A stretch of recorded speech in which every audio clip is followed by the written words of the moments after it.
Khulna press ক্লাবে হামলা, সাংবাদিকদের বিক্ষোভ ও মানববন্ধন।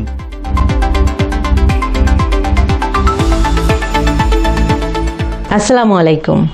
এমকে টেলিভিশনের নিয়মিত সংবাদে আপনাদের স্বাগত জানাচ্ছি আমি শারমিন মিনা। এতক্ষণ শুনছিলেন সংবাদ শিরোনাম, এখন ডেস্ক থেকে বিস্তারিত।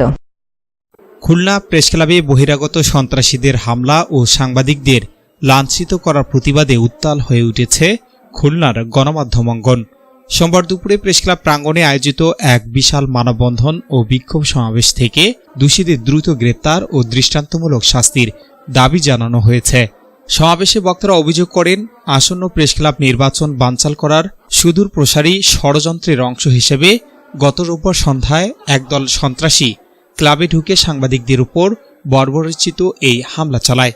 তারা এই ঘটনাকে গণমাধ্যমের স্বাধীনতার ওপর এক নগণ্য হস্তক্ষেপ বলে অবহিত করেন।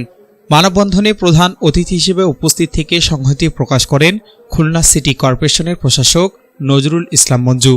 তিনি হামলার তীব্র নিন্দা জানিয়ে বলেন, সাংবাদিকদের নিরাপত্তা বিঘ্নিত করার এই অপচেষ্টা কোনোভাবেই মেনে নেওয়া হবে না।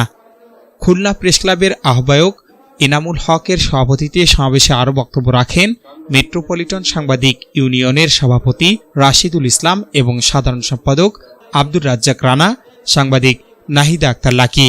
বক্তারা অবিলম্বে হামলাকারীদের শনাক্ত করে আইনের আওতায় আনার জন্য প্রশাসনের প্রতি আলটিমেটাম দেন। কর্মসূচিতে মহানগর বিএনপি সভাপতি অ্যাডভোকেট শফিকুল আলম মনাসহ বিভিন্ন রাজনৈতিক ও সামাজিক সংগঠনের নেতৃবৃন্দ উপস্থিত হয়ে সাংবাদিকদের এই আন্দোলনের সঙ্গে একাত্মতা ঘোষণা করেন।